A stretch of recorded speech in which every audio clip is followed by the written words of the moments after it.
Parker, it's a pleasure to have you on. I think to start, let's hear little bit about you. You're a registered dietitian and help people with diet and food and all of the rest. What got you into this? What got you inspired about food and diet? Yeah, that's a good question. So, I think years ago, I played sports growing up. So I was always interested in, physical activity and nutrition and just like the health of one's body. And as I got older, I started to realize that I wasn't always like my weight got a lot heavier when I was in college. Hmm. And then post college, I had dropped a lot of weight. So I was pretty interested in like what led to those fluctuations.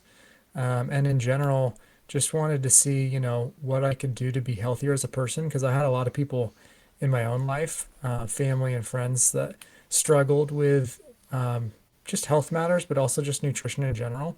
So I think a lot of different things kind of culminated into me being interested in, how can I improve my own diet, but also help other people with that. So it kind of led me to where I am now. Awesome, awesome. That makes sense. I think a lot of people, especially in the health space, get into it for they have a personal bout with some kind of health thing or they experience have a story about how they went through something personally and that drove them into it. So Right. that's very cool.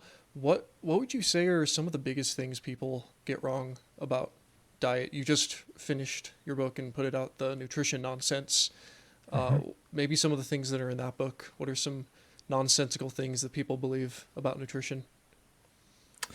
Yeah, I dedicate a whole chapter to kind of this idea of like the quick fix. Mm, We're all really interested in doing something for a week or taking one pill or a supplement or even trying like a diet for a month.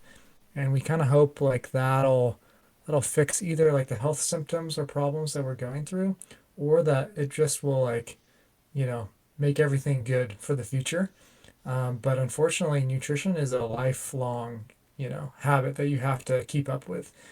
So what I'm interested in is helping people figure out solutions that are sustainable mm, because, you're going to be eating food from now until, the end of your life. And so you're going to want to get it right and you're going to want to do something that not only you enjoy so you can keep it up, but that actually supports, optimal health. And so there's a lot of different things that people do that are just such a short-term game. So I talk a lot about diets. They're at this point, I think most people kind of know that diets are not a solution, and yet people still kind of try them. And there's just a new diet out every year, so it's like it gets people to fall for it, whether it's like restricting carbs or restricting mm. fats or you name it, any kind of restriction from meat to vegetables to fruit and everything in between. And unfortunately, people will, the reason that people do fall for them over and over again is because they do see these week long changes where they're like, oh, I feel different. Maybe you even feel better because, you cut out one thing. And maybe it was a, processed food or something, but eventually you have to figure out how to use those things in a, a more sustainable, a well-dosed way. And so I think a lot of people just they don't know how to do that and make things that are long-term changes and habits that stick. So I do talk a lot about the quick fix syndrome and Yeah. and the reason that people fall for those things a lot in the book. Yeah, it's super, super easy. I mean, even in my own life, I feel like I've tried a couple of the fad diets, and you're right. For a week or so, you're on this diet, and you're like, this is cool. I'm feeling different. I'm eating this healthy food, and purportedly, and I feel like I'm making progress. But then, for a number of reasons, it stops. I think, correct me if I'm wrong here, but I feel like one of the biggest reasons for that is just because a lot of these diets are very unsustainable. They're not particularly things that you most people would want to do. You have the keto Hmm. diet, the carnivore diet, the vegan diet. It's like none of these seem like something the average person would want to do. Most people are going to want meat. Most people are going to want some carbs. Most people are going to want some animal products in their diet. So I think it's probably about finding just a good balance that works for you. Is that pretty accurate? Yeah, yeah, it's definitely pretty individualized, which I think is why, different diets and confusion can be, so prevalent in the nutrition space is because we can do a lot of different approaches to your nutrition. So someone could eat, a lot of meat and, very few like carbs or vegetables or fruit or something.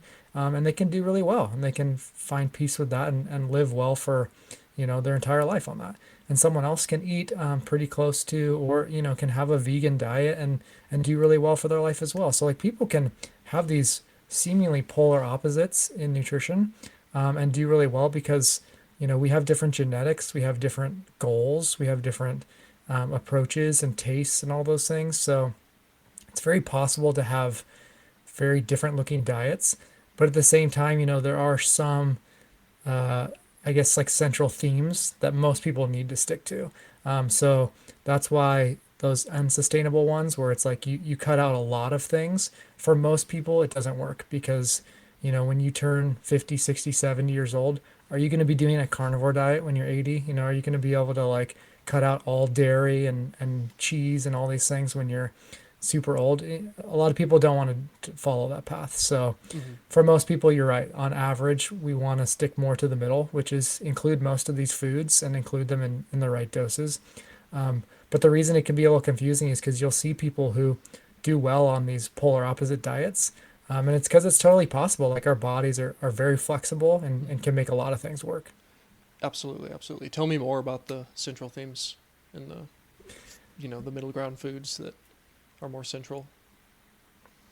Yeah. So in general, if you're trying to get closer to that average, that middle ground where you're playing off of the big themes in nutrition that promote optimal health, then you're really thinking about variety. And that's kind of the opposite of most diets, which is, Mm, restrict to one or two food groups. But if you're, getting variety, then you're supporting, good GI health because you want a lot of different bacteria in your gut. And then you also want all the different nutrients, vitamins and minerals, macronutrients. And it's just a lot easier to do when you spread out your intake among different foods. So an interesting thing is that in a lot of these like diet patterns and, you know, wellness ideas that people promote online, they can call out a lot of the negatives in foods, talk about like sugar or saturated fat or sodium or something. And the truth is that every food has negatives and positives to it. hmm. So when we emphasize the idea of variety, you're really limiting the potential for all these negatives and you're just giving yourself a lot of the positives from all these different foods. Mm, So variety looks like having, enough protein in your diet, enough fat in your diet, enough carbs and fiber in your diet. It looks like having all those micronutrients that come from vegetables and fruits, whole grains, dairy, meat, different protein options like beans and legumes. And then, variety among things like colors is also really helpful. So yeah, if you're looking at your plate every day and you see just brown, you probably want to get some red or green or yeah, orange or something else and textures and all these different pieces of variety. It not only helps from like a nutrition aspect because you get a lot of those different nutrients that create those colors. But then it's also more sustainable because you're enjoying it and you can mix it up. And a lot of people fall off diets because they get tired of eating the same things. yeah. It's the classic gym bro who eats rice and unseasoned chicken breast every Right. single day. It gets old pretty quick. I think you hit on something really good though there, the variety. It's almost like a stock portfolio. If you invest Mm. in one stock, it might be phenomenal. It might do amazing things for you. It might go through the roof. But for most people, you're probably going to want to diversify your portfolio a little bit because it's a lot safer and probably you're going to have more guaranteed results. Yeah, I like that. I like that way of thinking of it. And that's similar to the idea of like, something can work for a little while, but eventually, odds are, you're going to need to include some other things as well. So variety is really helpful in a lot of places in our life. Oh yeah, absolutely. Like they say, the variety is the spice of life. It is in nutrition as well. I do like the different colors, different textures. I think that's huge for variety. I know myself that if I eat foods that aren't interesting or different, I get sick of them very quickly. So Hmm. even with fruits, I'll one week I might get bananas, the next I might get blueberries or kiwis, just switching it up, changing the colors. Same with meats. I think all of that is just really, really helpful, and especially in the mindset aspect. Because sure, chicken and rice might be healthy, and then you supplement that with like chicken broccoli and rice, let's say, but Hmm. it's not sustainable. You're going to get sick of that. So you need to be able to switch it up. Yeah, I agree. And it's interesting because, we're talking about these like colors and textures, and that's what makes food sustainable, like you're talking about, where you like to eat it because you eat with your eyes, really. A lot Mm. of the time, Mm-hmm. it's not just taste, but it's like appearance Mm-hmm. and even like the texture. Like we talk about mouthfeel is a big reason why processed foods are really tasty. Oh, yeah, So if we can make potato foods chips. tasty, yeah, exactly. Um, but that's also a reason. So variety is a reason that some of these diets actually do work for things like weight loss in the short term, because when you're only eating like chicken breast, for example, you're not going to overeat that because you're going to Uh-huh. eat, one or two pieces and then you're going to stop. But variety is actually can lead to, eating more food. We just want to learn how to do it in appropriate manners. So variety is really healthy, but sometimes it's like you just have to figure out what the right amount of variety works for you. Yeah, you want to have a good variety of a lot of foods. You don't want to have a good you don't want your variety to be a bunch of different fast food places that you eat at. You want it to be a bunch of different foods and aisles in the grocery store that you Right. pick up food from. I think one of the biggest things when it comes to nutrition, maybe the biggest question that I would imagine people ask is, how can I lose weight? The United States, 70% obesity. It's a really high number. A lot of people want to lose weight. We have GLP-1s. Maybe we can talk about those a little bit later. But from the standpoint of diet, as a dietitian, what do you say when someone comes to you and says, I'm trying to lose 10, 15, 20 pounds? Yeah, I mean, it's definitely, I think weight is probably the biggest interest for most people. So I actually work with two populations. One I work with quite a bit is people with eating disorders, and a lot of people with eating disorders who have restricted too much. They are actually trying to go the other way, or at least I'm trying to help them gain weight. Mm-hmm. And then I do have a lot of like private practice clients who are trying to lose weight, and so going in different directions is requires very different things, but the principles are essentially the same but opposite. Mm. So in working with either of these groups, it's helpful to get them to understand, you know, weight from a nutrition standpoint includes kind of a few different factors.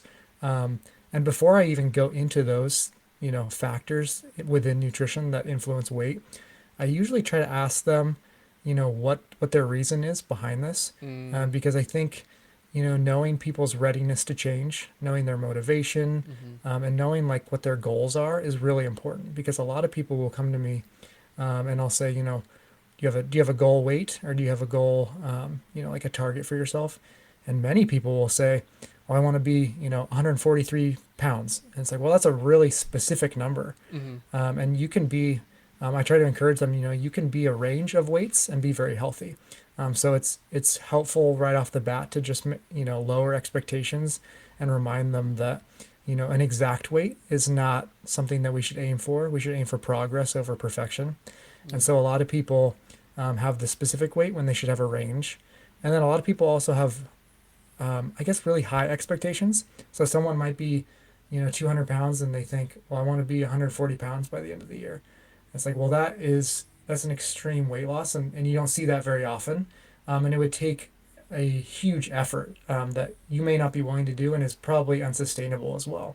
So, yeah, just trying to get people before we even start to understand sort of the better ideas for target weight ranges, and also just to encourage them to think more about their goals and their motivation behind it is really helpful. Yeah, goals And then, and motivation and mindset, they really determine these sort of things. And if you go mhm. in with poor goals and poor mindset, it's going to make it 10 times more challenging than if you can, at the start, say, this is why I'm losing weight.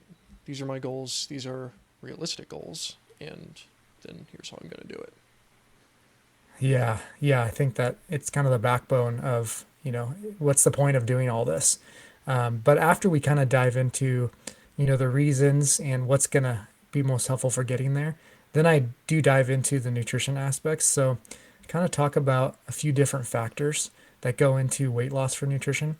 So, I try not to spend much time, which I've learned from working with eating disorder patients. I try not to spend a lot of time on talking about like calories or like calorie intake or output because I think you can get there by doing good habits and by having, the right principles in mind. But I think if you fixate on calories too much, and I think a lot of people they just get caught up in the numbers game Mm. instead of thinking about the habits and the long term, pieces that they want to start to put into their lives. So even though I know like calories in and calories out will determine that weight balance over time, I think it's more important that they work on the habits, and then as a side effect, we'll see those calorie measures kind of balance out for themselves. Not everyone is willing to weigh every gram of food and log it into a calorie tracker after all. Yeah, that's right, and that's where the fixation can come in, and people can get pretty frustrated, or they can just kind of spend the rest of their lives on that. But it's kind of a sad life if you have to spend, up until the day you die counting calories.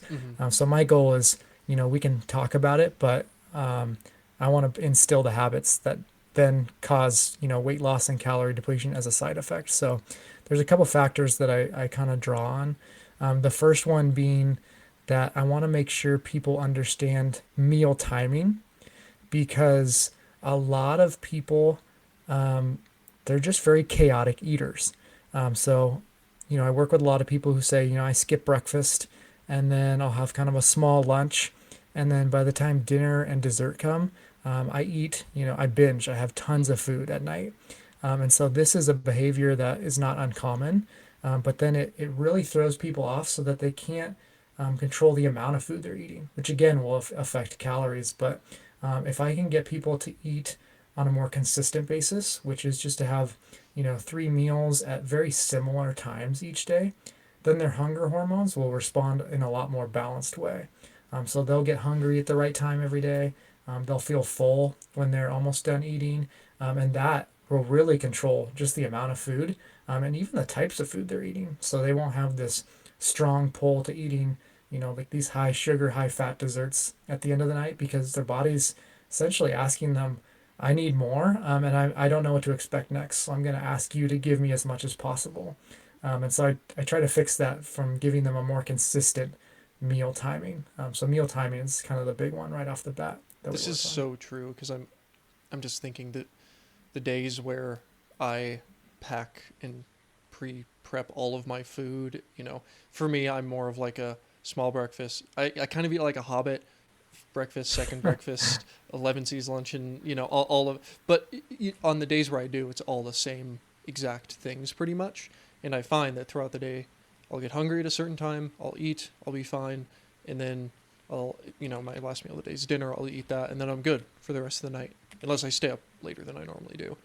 So I think the structure is really important because the days where I don't do that, it's kind of exactly where you like you just said. I'll have small lunch, small breakfast, dinner comes around, and then I'm still very hungry after dinner, and it's like, Walmart's right down the street, or I'm still Mm-hmm. hungry, or ooh, I got that bag of chips, or whatever it may be, and I just, eat what's there and kind of do that binge thing.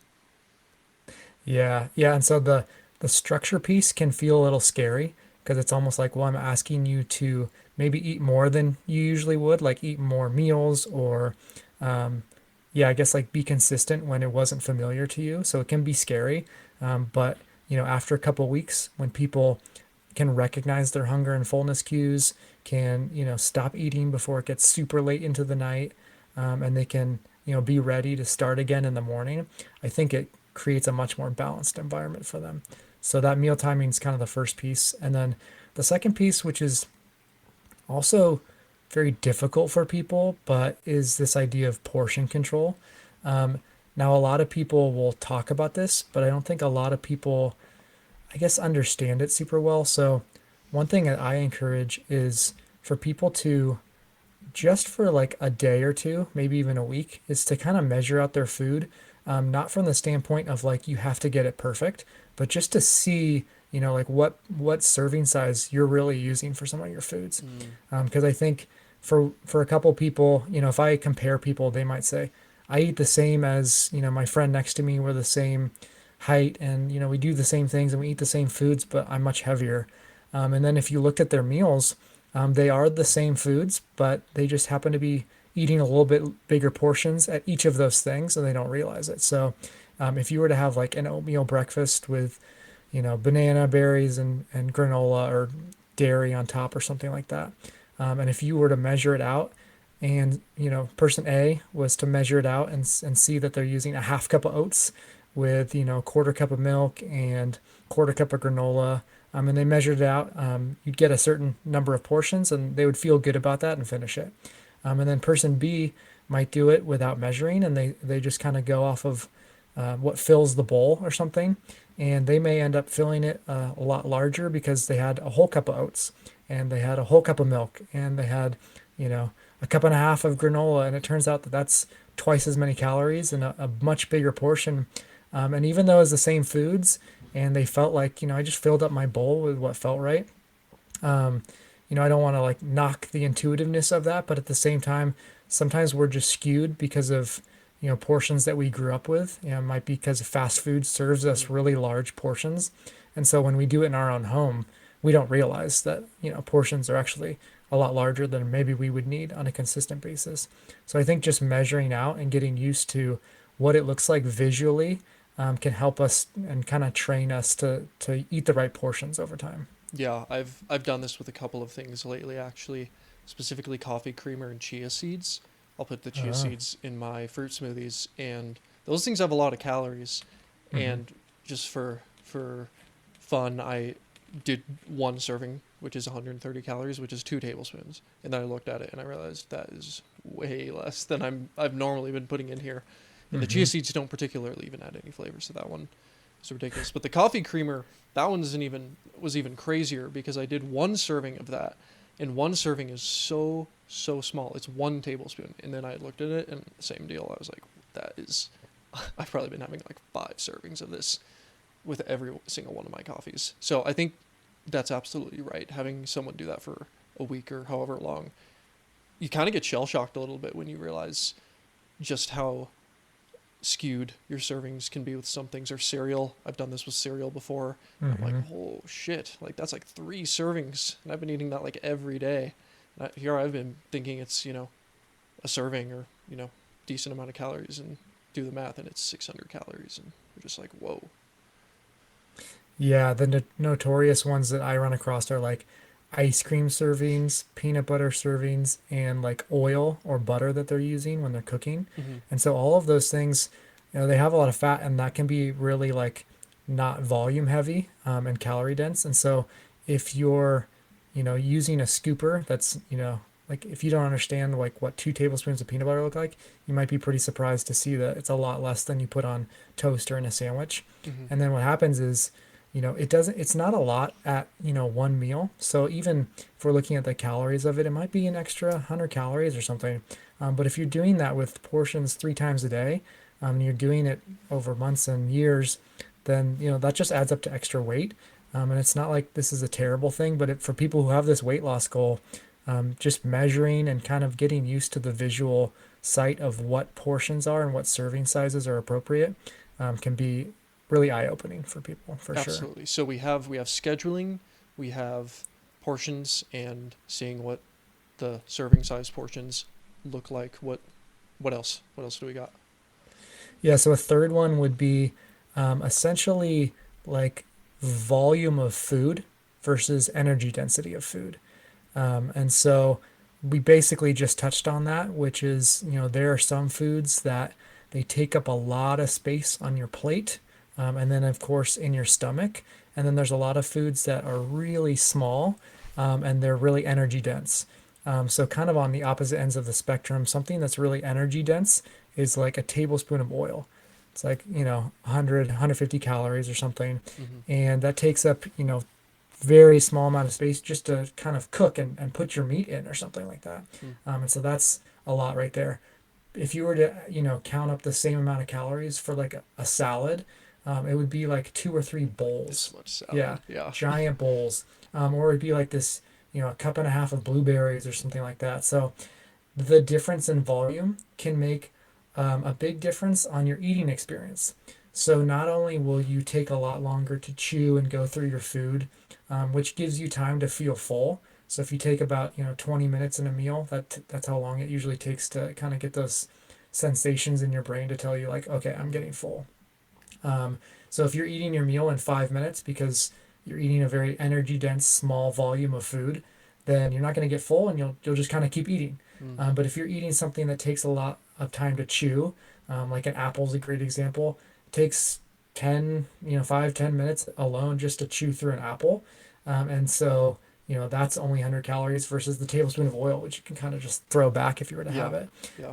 And so volume of food can make a big difference on chewing and time it takes to feel full, but then in your stomach as well, like the sensation of a lot of food. So like if you eat 3 cups of popcorn for example, that'll kind of fill up your stomach, and then that'll give you some more sensation of like I'm feeling full, but 3 cups of popcorn is a lot of air, Mm-hmm. so you're kind of helping yourself out there, versus if you were to have the same amount of ice cream or candy or something where it's very energy dense in a small amount of space, it doesn't fill up a lot of the stomach space, and so you don't get that sensation of fullness either. So the foods, the volume of foods can make a big difference on, not only like the chewing and eating experience, but our fullness and satisfaction in a meal. Yeah. Totally. I like how all of these big picture ideas are very psychological. They're very Right. much here's a way you can kind of shift your perception about it. Like in the case of the last one, like you're literally shifting your body's perception. If you just draw out the length of the meal, it's such a powerful thing because you're playing your hormones, you're playing the biological game, and it's the hormones are powerful. The hunger hormones are strong, but then so are the Mm-hmm. satiety hormones. Like if you're full, you're probably not going to want to eat. So this is very very very good. I think.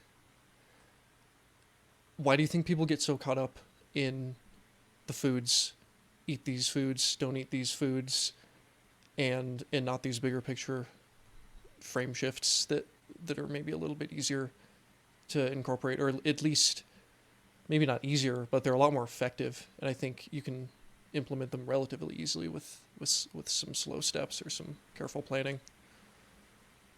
Yeah, I think the ones that I'm describing, they take a conscious effort and a priority in your schedule. And they also take, that habit formation. So changing your habits is really challenging, Mm. because if you've been doing something for a while, your brain literally has these grooves that it wants to go back into. So making changes, I mean, it's pretty well known. There's piles of books out at this point about how to change and make habit change, because it's so challenging. But it's not really a habit change to say, just don't eat this food and eat this food for a week. Mm. Take on this diet where you literally just don't buy fruits and vegetables, or you don't buy meat and eggs. And so with those restrictive diets, it's a lot more straightforward, because when you go to the store, it's just pick this, don't pick this. And Mm. so you're given really clear cut answers. Whereas with habit formation, it can be really specific to you. And so there's a lot that you kind of have to figure out. There's a lot of practice involved. So like with portion control, with understanding volume and energy dense foods, with understanding meal timing, this is going to take, not just a couple days. This will take weeks and months to really figure out what works for you, and kind of play into your schedule, make changes in your pantry that's slow and gradual. And these gradual changes are the ones that are going to stick. But again, like we as people are not very, inclined to take on the thing. We're not very forward thinking. Mm. So it's hard to think a year from now and say, like, I'm going to make these really small steps every day. That doesn't feel as good. So it feels a lot better and easier to kind of say, I'm just going to pick up the grocery list of the new diet and see if it works for me. Yeah. Yeah. And then you just keep doing that. week on, week off, week on, week off. Yeah, yeah. I think there, at least in my head, there's probably still some validity to going to the grocery store with some preconceived notions. Like, if you're one of the things I do is I try not to buy stuff that I know are my weaknesses. Like, if I buy a bag of M&Ms with the goal of like I'm just gonna have a couple after dinner, just have some M&Ms, something sweet. It's like, okay, that's great to go into it, but like I know myself. I love M&Ms. I love chocolate. I'm gonna have more than just like four M&Ms, so I just don't buy it. I think, at least for me, that is one of the things that I find useful is just not buying the things that I know are thorns in my side food wise. Hmm. Yeah, and that's a good strategy, and I offer that to clients as like that can be one of your options is to say like I might have to switch my environment at home and create a different pantry and fridge for myself. And so that's definitely a good one. And you are touching on kind of that fourth and final factor that I go through when it comes to weight loss with nutrition. So there was the meal timing, the portions, the energy and volume density of a food. And then the fourth one is kind of that like processing of food and the effect that it has on our brains and our bodies. And so if you think about like a food that's pretty minimally processed, like an apple or, just like straight up beans that you cook on your own without anything added to it, um, you're not going to eat a lot of those because an apple tastes good, but a lot of people don't eat 4 or 5 apples. Yeah. And a lot of people don't eat, more than like a half cup of beans at a time. And so you'll stop because they're tasty, but there's a limit to how good they're tasting. Hmm. And you're gonna stop kind of naturally because your body gets full from them because of all the components that are in it. And it doesn't activate kind of that same level of dopamine and excitement Mm, that gets you to keep eating. Whereas there's a lot of foods now that are engineered with fat and salt and sugar and other additives that make them tasty from like that they're tasty on your tongue, the mouthfeel is tasty, the reward in your brain is like really highly activated. And so kind of drawing off of that idea of an apple, like you could eat an apple and then you'd probably be like, I think I'm done with this. But if you had like a product that had apple flavoring in it, the different engineered, senses that you get from that are a lot higher. And then there's a lot of energy density in those foods as well. So it's like you can eat, apple flavored, like candy, for example. You could eat that really quickly, and you would want more of it. Like your mm, brain would say, eat more of this, eat more of this. So it's much easier to overeat because of what's in it, versus an apple where you're just not going to get the sensation of like, I need to keep eating. And so the processing level of food can make a big difference. And it's really not a like perfect black and white scale where it's like every whole food is going to be completely easy to stop eating and every processed food is, exactly the same benefit or, drawback on health. But if you kind of look at it from that landscape, it's just a little easier to see how processed foods are pretty obviously overeaten at a much higher rate. And so the more you're adding to a food and taking away from, the protein and fiber of certain foods, it's just going to be a lot tastier and you're going to eat a lot more of it. yeah. This is one of those ones, man, where it's like it's got to be one of the biggest issues, the whole processed food, because it's pretty much all fast food.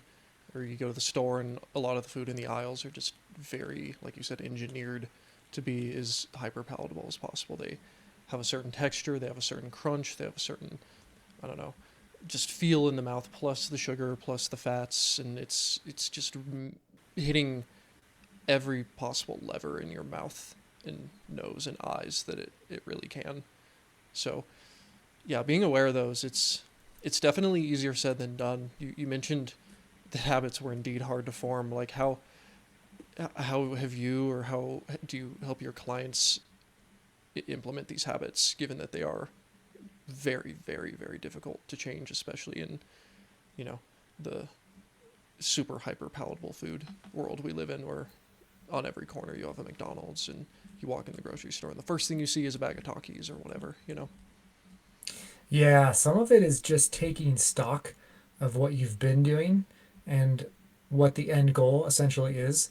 So a lot of times I'll create kind of an example meal plan, like a day's worth of food, and show them like what portions are most appropriate for like their goal weight, and show them like portions that they should be having from different food groups to reach their protein targets, to get enough fiber, just to hit all their different goals. And they might see it and be like, well, this seems reasonable.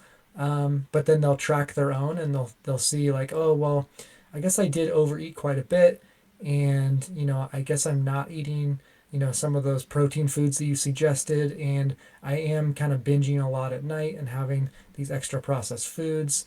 And so they'll notice that they're not necessarily too far off, but they're definitely not where they want to be. And so that kind of taking stock of what they're doing and where they want to go, and sort of just seeing like which one of these things do we need to switch. And then that's where kind of my expertise will come in and say, here's some switches you can make that are actually very similar. So I think a lot of times people try to make switches that are nowhere near the same. Like they'll say to themselves, this kind of goes back to the diet thing, which is like, well, I want to eat less food, so I think I'm just going to eat chicken all day. Mm. Um, but chicken's not really an appropriate substitute for dessert.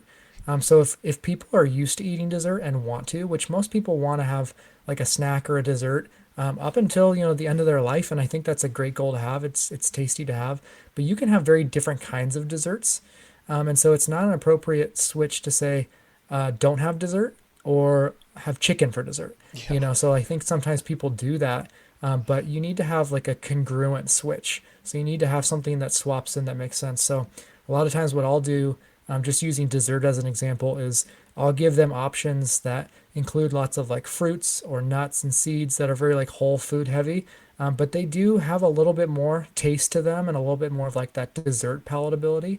And I'll make them recipes, or I'll give them some of my own where it includes things, like there's definitely tools and foods out there that can be helpful. Even processed ones, like a lot of times I'll have people make desserts with, like oats in them, and then they'll have like peanut butter powder or like a Mm. protein Mm-hmm. powder, Mm-hmm. because those things will help them get full, but they're just, they've been able to lower some of the calorie ratio on that.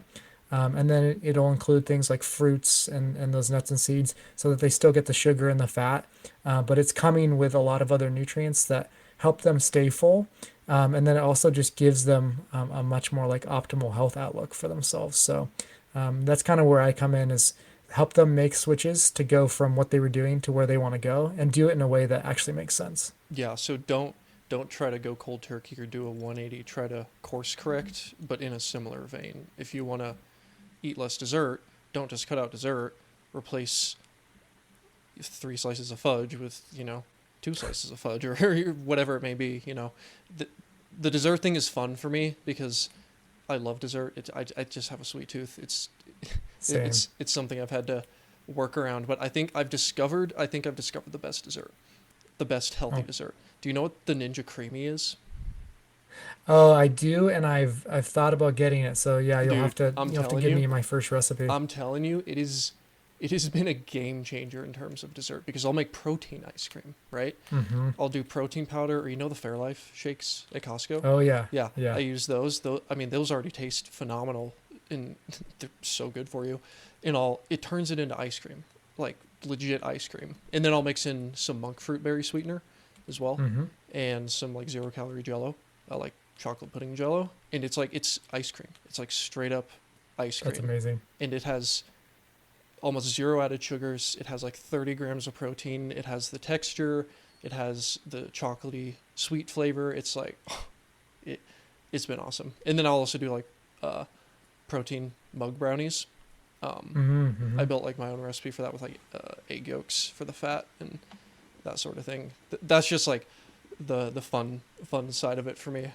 I've enjoyed trying to find healthier desserts, but the replacement stuff, it's really important, I think, for people to hear. It's it's so much easier to swap things in a way that makes sense than just cutting them out or making it absurd, like totally cold turkey changes. Yeah, I agree. I think what you're touching on too is getting interested in it, and like the process is what we need to help people with. So getting my clients to have fun with it, to create their own recipes and find what works for them is what's going to lead to those long-term changes. Because if I just tell them like, here's the meal plan and like you need to follow this, eventually it's going to change and like they can't just keep coming back to me. I want them to Hmm. go out on their own. And so to find the process that works for them is really helpful. So you're similar to me in that we can actually use some of these really clever foods that, guess what? They are really processed. These Ninja Creamy like recipes or these mug brownies or like like the desserts that I'm making. These are processed foods and they're utilizing things, but we're also figuring out the ones that work best for us, Hmm. and we're not using it for every meal. It's not like that's making up a bulk of our diet, but in the places that we can use them cleverly, it's a good strategy, especially if we're used to eating like a lot of hyperpalatable foods. It can taste good and just not have the same effect on us. So that's definitely a strategy that you and I will employ and other people use quite a bit. And then other people they might find that you know it's not the creamy or like the fun dessert that like I made for them that helps, but it really is just like managing their portions and figuring out which whole foods are smarter for them. So there's a lot of different ways to approach it, but I like that there's different ways that we can do it, and not everyone has to follow the same path. Yeah, I'm a huge creamy Ninja Creamy guy though. I literally recommend it to everyone because it's ridiculous. It's so easy. I mean, it's a bit pricey. It's like $180, but it's it's just ice cream whenever you want it. It pays for itself It over really time. Yeah. does. I cannot recommend it enough. Um, yeah, it's tough. It's tough. I mean, finding what works for you. I think that's it's one of the biggest themes I think I've seen just consistently through nutrition advice is there's no one size fits all, and you really do have to find like I don't know what is right for you. Um, I don't know what other there's a lot of food trends in social media, and social media has definitely changed the landscape. I'm sure. What are some things people could look out for on social media? Like, what do you think of social media and nutrition and health things? I think it's always an Yeah, I interesting think discussion. it is. I think from a general landscape, there's a lot of good people on social media who are, have good intentions and even promote really smart, like healthy ideas. I think sometimes they can be outweighed by people who also have good intentions, but they just don't know what they're doing or they don't understand uh, the tone or the ways that they're promoting certain health fads or just like ways of approaching food.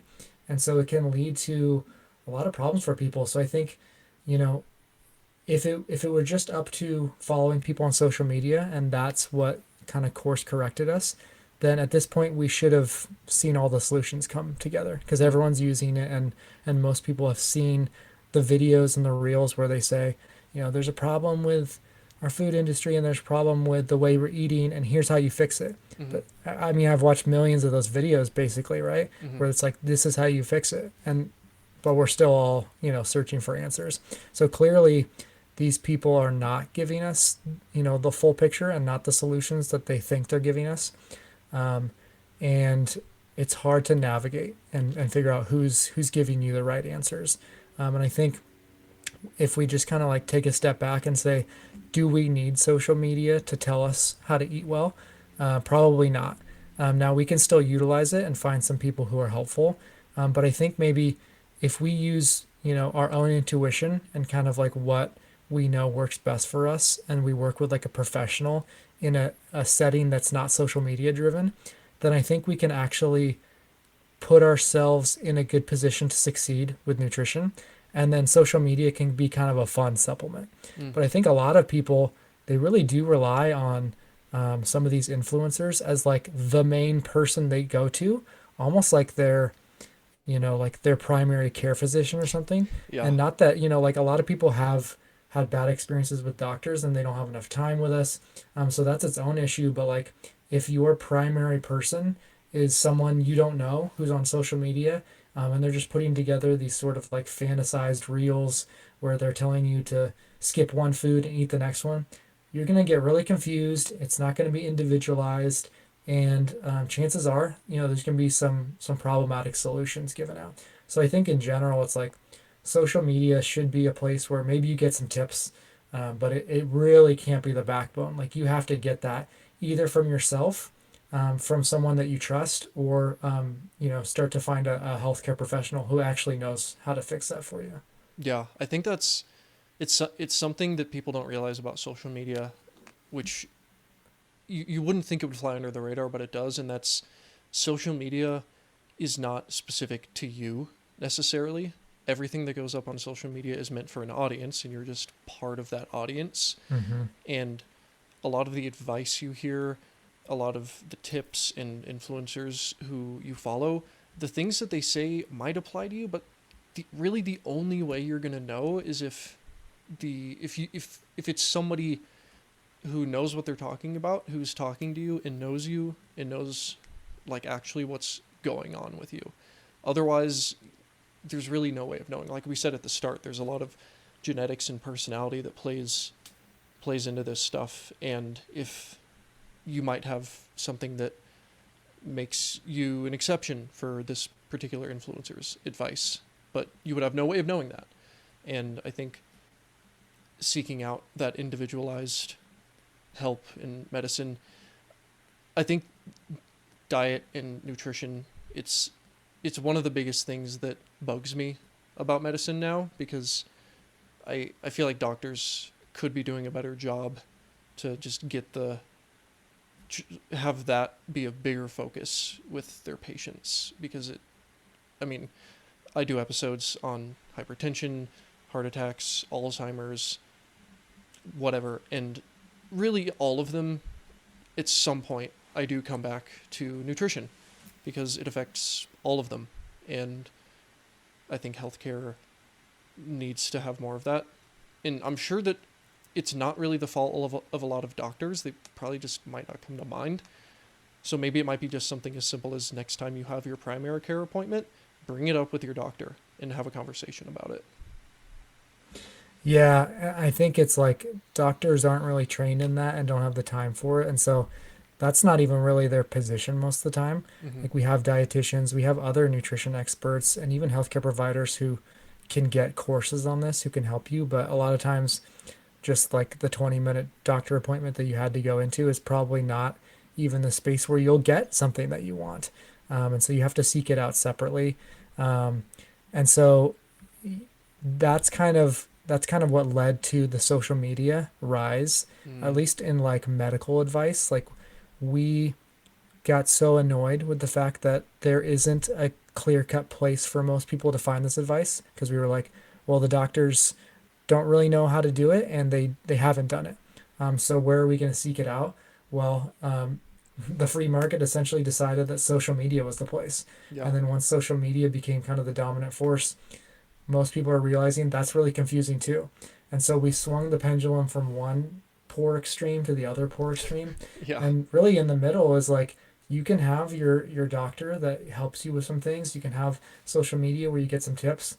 But in the middle, that third creative option is essentially you can find a healthcare professional, like a dietitian, who actually can help you with nutrition. Mm-hmm. And this is the same for any other health care need that you have. Like you have to find this person who's specific to it.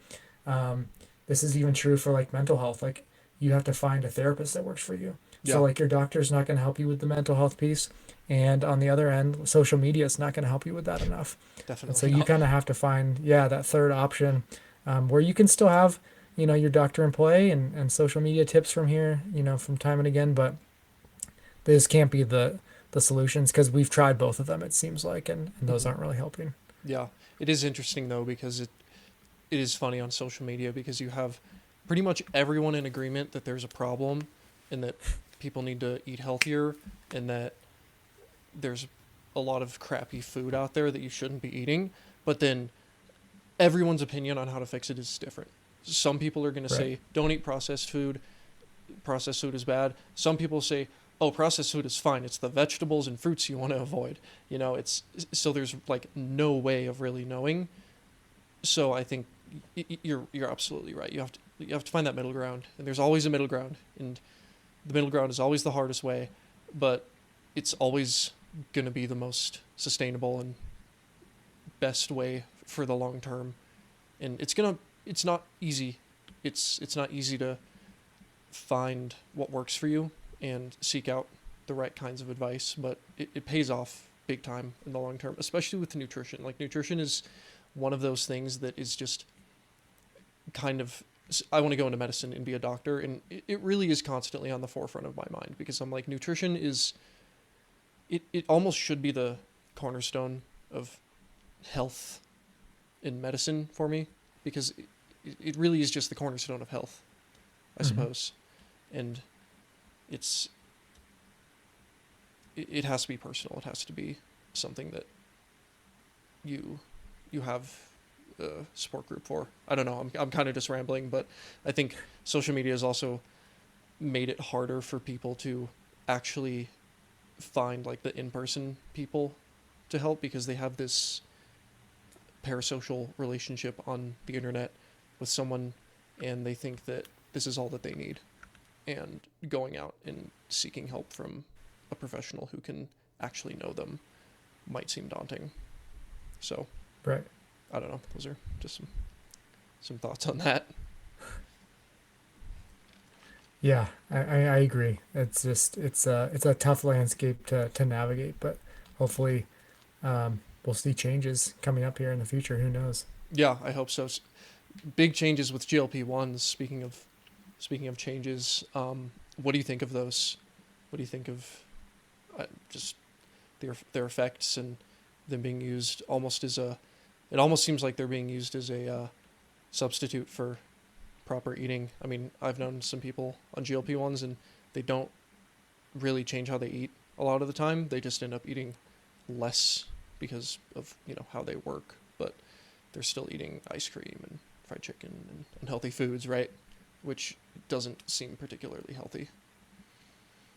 Yeah, so I have a lot of patients who are on these, and there's a number of them, so they all have a little bit different effects and different dosages. So I'll say in general, just like any medication or supplement or I guess like injection or pill that you take, we have people who abuse them and use them for the wrong reasons.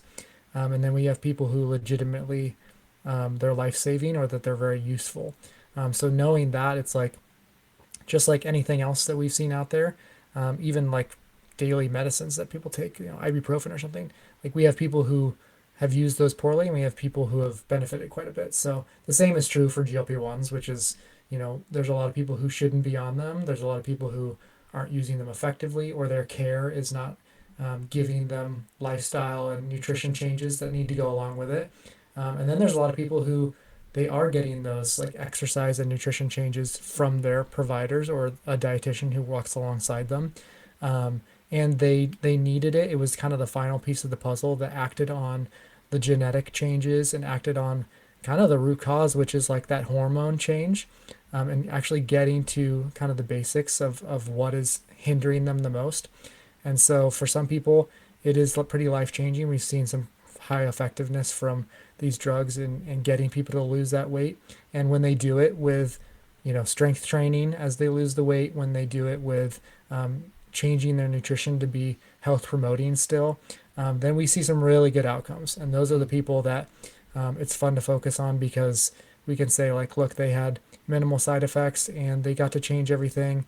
And they were given the tools to either continue doing them well or eventually get off them. And then it Mm-hmm. kind of saved them from some really poor metabolic health down the line. But then kind of going back to people who aren't using it well, you if you don't get the lifestyle changes in, then you definitely will not lose weight at an optimal way, and you won't get the same effects that someone else had. So there's definitely multiple groups of people that kind of fall into these different buckets, and my goal is to help people do it in a healthy way. So if I have a patient who's on it, then I'll give them all the right tools to eat better, along with eating less, and then also to exercise in a right way so that they're continuing to be healthy, and then can give them an exit strategy if they need it.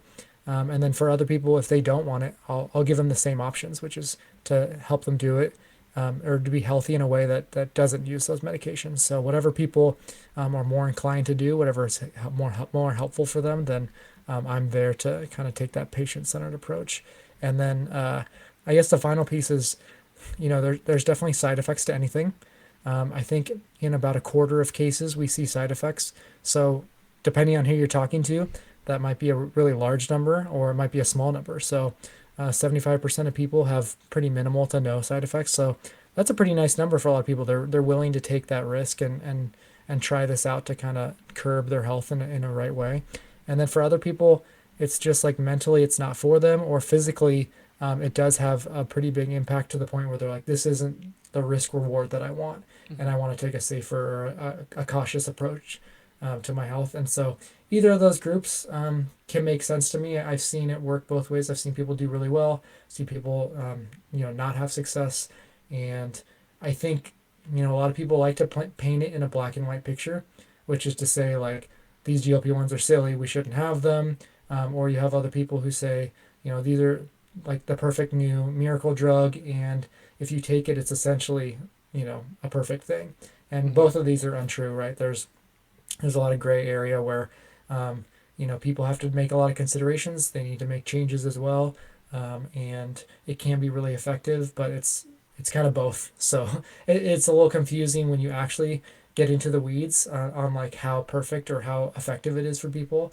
But hopefully that kind of gives some nuance to the way the topic is usually presented, which is it's great or it's terrible. Yeah, no, I do like that because I think it's one of those things where either the shiny cases or the fiery cases show up. You have the people who are doing what you say, where they take the GLP-1s and they change their lifestyle, they change their eating habits, and 6 months ago they were super overweight and now they're exercising and in great shape and killing it, and now they're not even on the GLP-1s anymore, and it was this perfect stepping stone.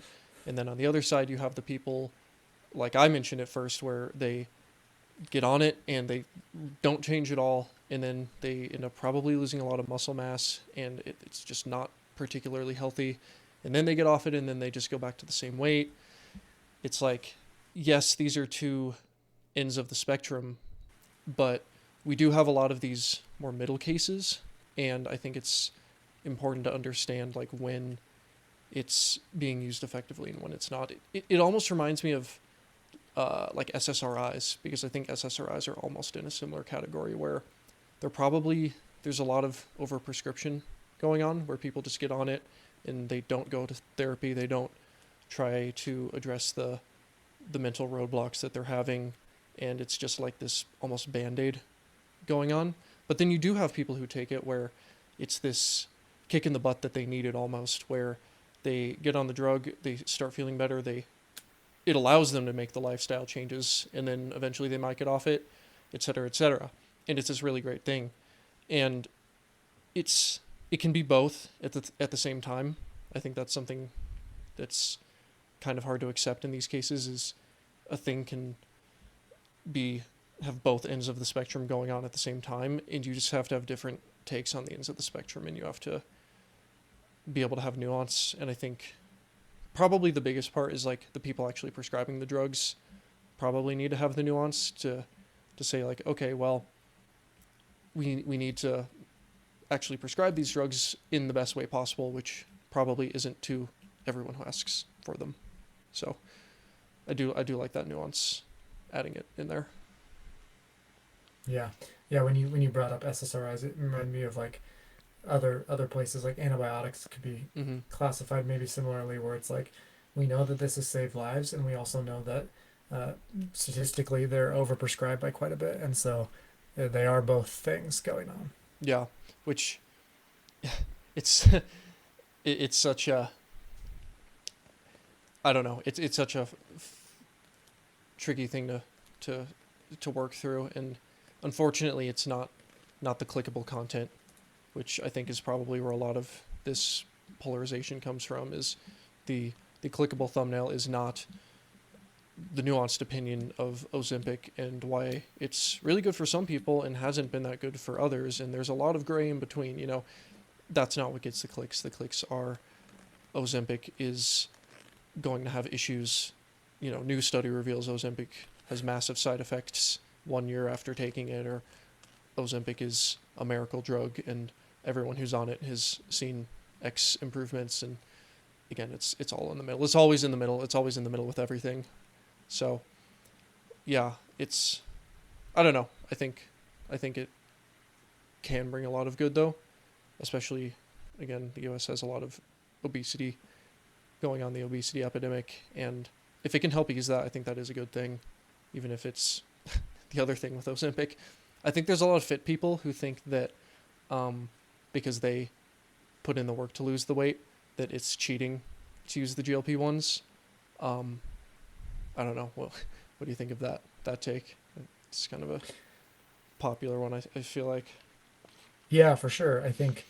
I mean, you could take your SSRI example as a good kind of indicator where if you were a person who had like this really extreme mental health battle and you took that and it was extremely helpful for you, why did you have that mental health battle? Well, it might have been genetics, it might have been some trauma from the past, could have been any number of things. And so taking something to alleviate that and then put you back on track to work through other solutions, I don't see that as cheating. And so I think even these drugs are similar, right? So like Mm-hmm. if you have hunger hormones that are just they don't work as well as someone else, whether that's genetics or upbringing or whatever caused that, I don't think I would fault someone for that just because they were given a different hand. You could almost say it's cheating that someone has good genetics and ended up with, didn't have to overeat their food in general. So um, I do think that is brought up, and if people think that way, that's okay. They can people have their own opinion, but in general, it is that nuanced area of like people are getting solutions, and it's not always going to be a perfect, you know, warm feeling type of solution that everyone is happy with. But if it helps someone, then they probably don't care if someone else thinks it's cheating. Yeah, no, it is a funny conversation. Just it's interesting that people think that their own journey and how they overcome it is necessarily going to apply to everyone else, which it might apply to a lot of other people, but not necessarily. And some people probably have much different backgrounds that they come at it from that need to be go down a different journey, and maybe that journey has a drug involved as a stepping stone there. So yeah, let's see. I think let's in terms of I guess general knowledge and just general understanding of nutrition, like would you say that there should be more like better education going on? I feel like this is I almost play this game in my head where I try to think of high school classes I wish I had had, and personal finance is definitely one. I did actually have that, thankfully, but nutrition would be another.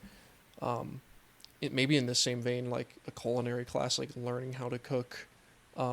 If you had a magic wand and could, wave into existence something that would better the nutrition of a lot of people, like a class or a legislation change or removing a food from all the shelves, something, what would that look like? Like what would your magic wand do?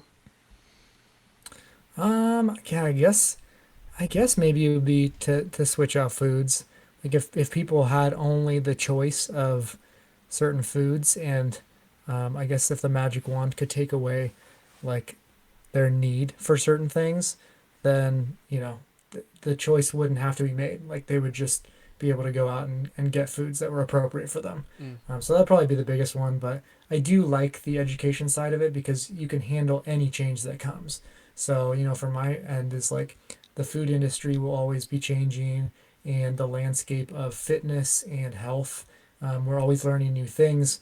But if I have this flexible, kind of high end understanding of what's going on, then I can always kind of adapt and figure out what I need to do. And I can adapt to my health.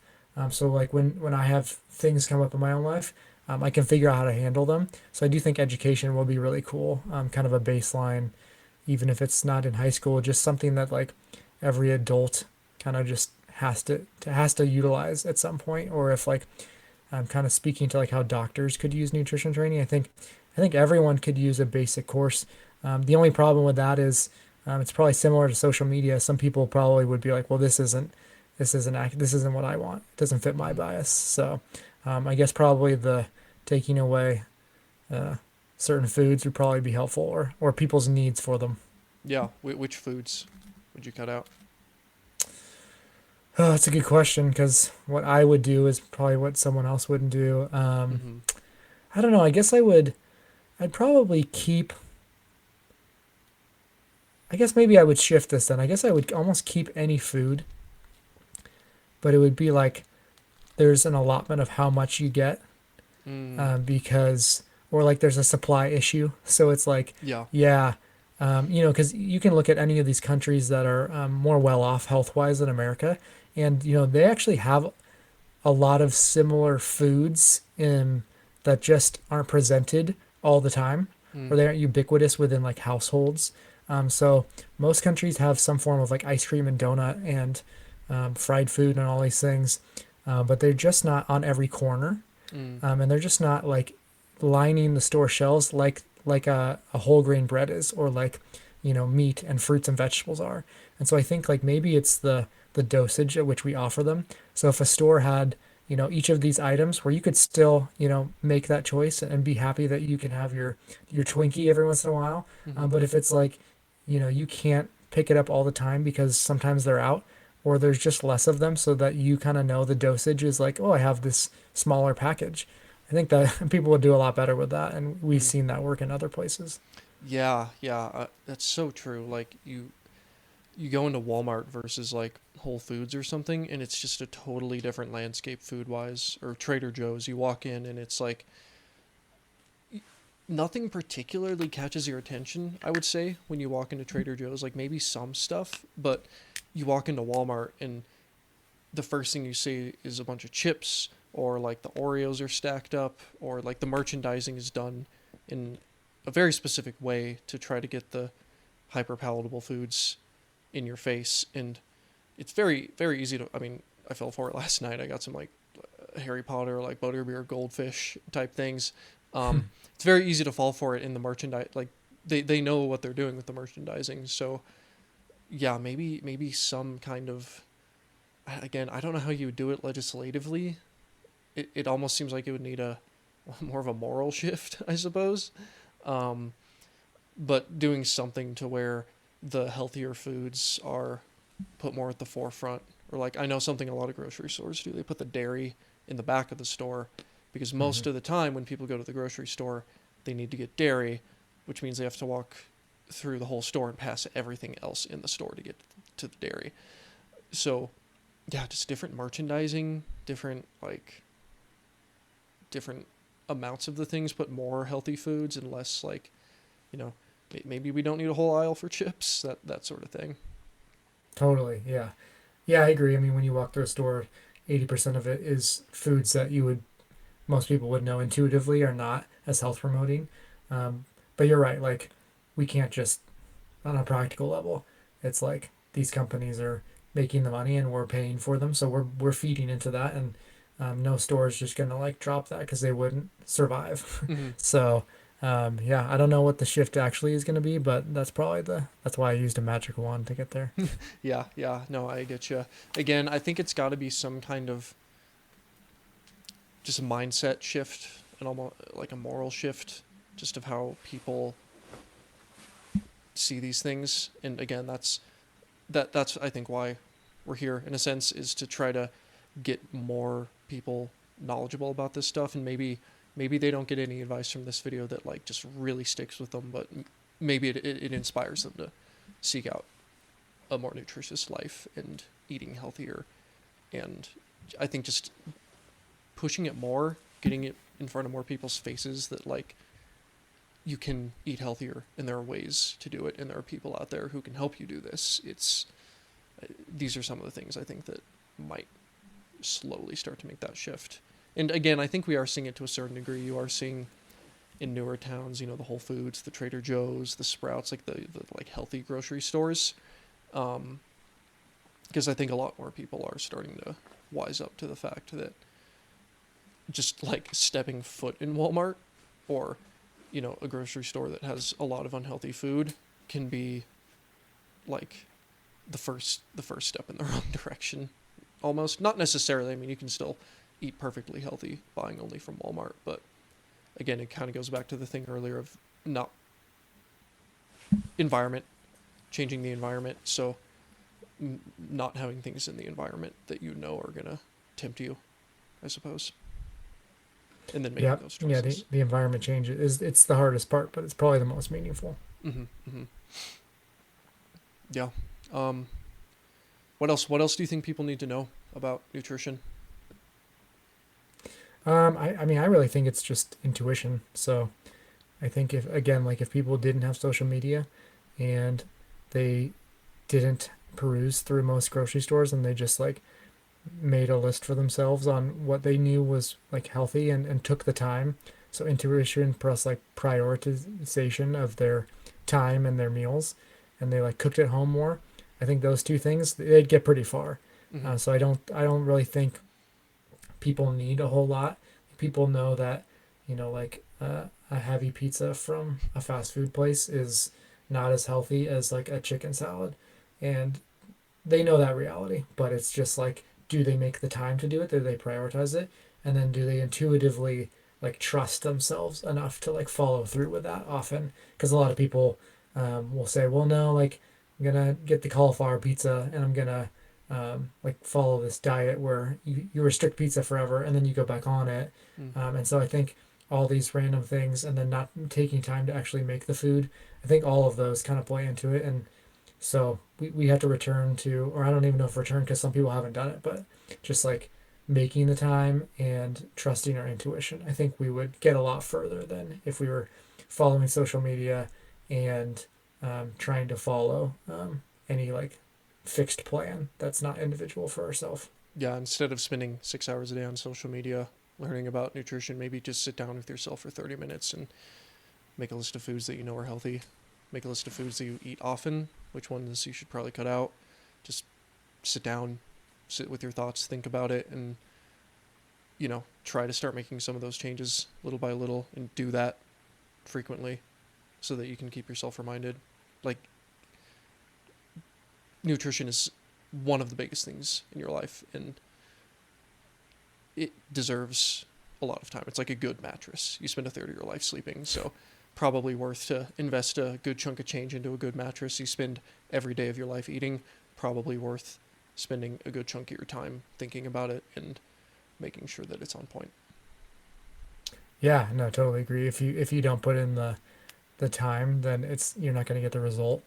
And for a lot of people, they I think they just I don't know if it's not realistic, but for some people, it's like they've just decided that their work schedule or their social life or whatever else um, has to take so much of a priority, or even social media or Netflix or something, that they don't realize that it only takes an extra like 20 or 30 minutes a day of, putting together food or seeking out a better food place, whether you're like searching for something while you're traveling. It doesn't take a lot more effort, but it's that little change that I think people they're not realistic about it, or they're just not willing to take that step. Yeah, absolutely. Parker Nelson, this was a phenomenal podcast. Where can people find you? Where should they go? So on Instagram, at Nutrition Advocate, is where I put most of my social media posts, and I also have a link there to like my link tree where you can download some nutrition handouts for myself. And then my book on Amazon, Nutrition Nonsense, is probably another good place to figure out what you need. Awesome. Well, thank you for coming on. I think we went over a lot of good information today. I've been wanting to actually sit down with someone and talk about nutrition for a while now because I'm not like professionally trained in it. I know a decent amount, but I'll talk about it on pretty much every episode, and it's good to have an episode to point people to now to be like, hey, if you want to learn more about nutrition, check out my chat with Parker here, because I think we've talked about a lot of good tools and a lot of good mindsets and reframes today. So I agree. Thanks for having me. yeah, of course. Well, wish the best for you. Yeah, have a good night. All right, you too. Take care.